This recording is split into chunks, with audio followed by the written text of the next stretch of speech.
इनाम धामणी येथे सौभाग्यवती मालुश्री विठ्ठलराव पाटील दिदी यांच्या प्रथम पुण्यस्मरणानिमित्त आयोजित अभिवादन व पुष्पार्पण सोहळा मोठ्या भक्तिभावात पार पडला. या कार्यक्रमाला तुकोबा महाराजांचे वंशज संजय महाराज देवकर यांची प्रमुख उपस्थिती लाभली होती. कार्यक्रमात महिलांची संख्या लक्षणीय होती. संत मुक्ताई जनाई महिला हरिपाठ मंडळातील महिला दिंडी वारकरी वेशभूषेत सहभागी झाल्या होत्या. पारंपरिक नऊवारी साडी, तुळशी माळ, टाळ मृदुंग यांच्या गजरात हरिपाठ व नामस्मरण करण्यात आले. त्यामुळे परिसरात भक्तिमय वातावरण निर्माण झाले होते. यावेळी बोलताना विठ्ठल पाटील म्हणाले, आई या सर्वश्रेष्ठ असतात, मात्र आई या शब्दाची व्याख्या जिवंत राहिली पाहिजे. सध्याच्या कलियुगात आईच्या संस्कारांचे महत्त्व अधिक अधोरेखित होते.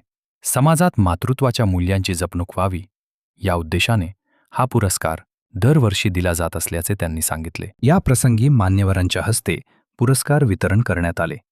उपस्थितांनी मालुश्री पाटील यांच्या कार्याचा व स्मृतींचा गौरव करत त्यांना विनम्र अभिवादन केले. कार्यक्रम यशस्वी करण्यासाठी आयोजकांनी परिश्रम घेतले असून शेवटी उपस्थितांचे आभार मानण्यात आले.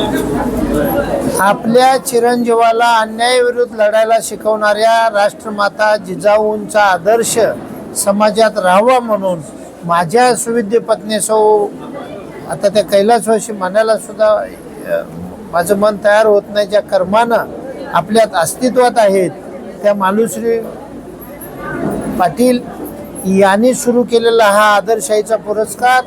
आई सर्वश्रेष्ठ असतात, पण आई ह्या शब्दाची व्याख्या जिवंत राहिली पाहिजे सध्याच्या या कलियुगात. म्हणून आम्ही हा पुरस्कार दरवर्षीप्रमाणे देत राहतो. राजमाता जिजाऊ आदर्शाई पुरस्कार राजर्षी शाहू शिक्षण संस्थेमध्ये देतो.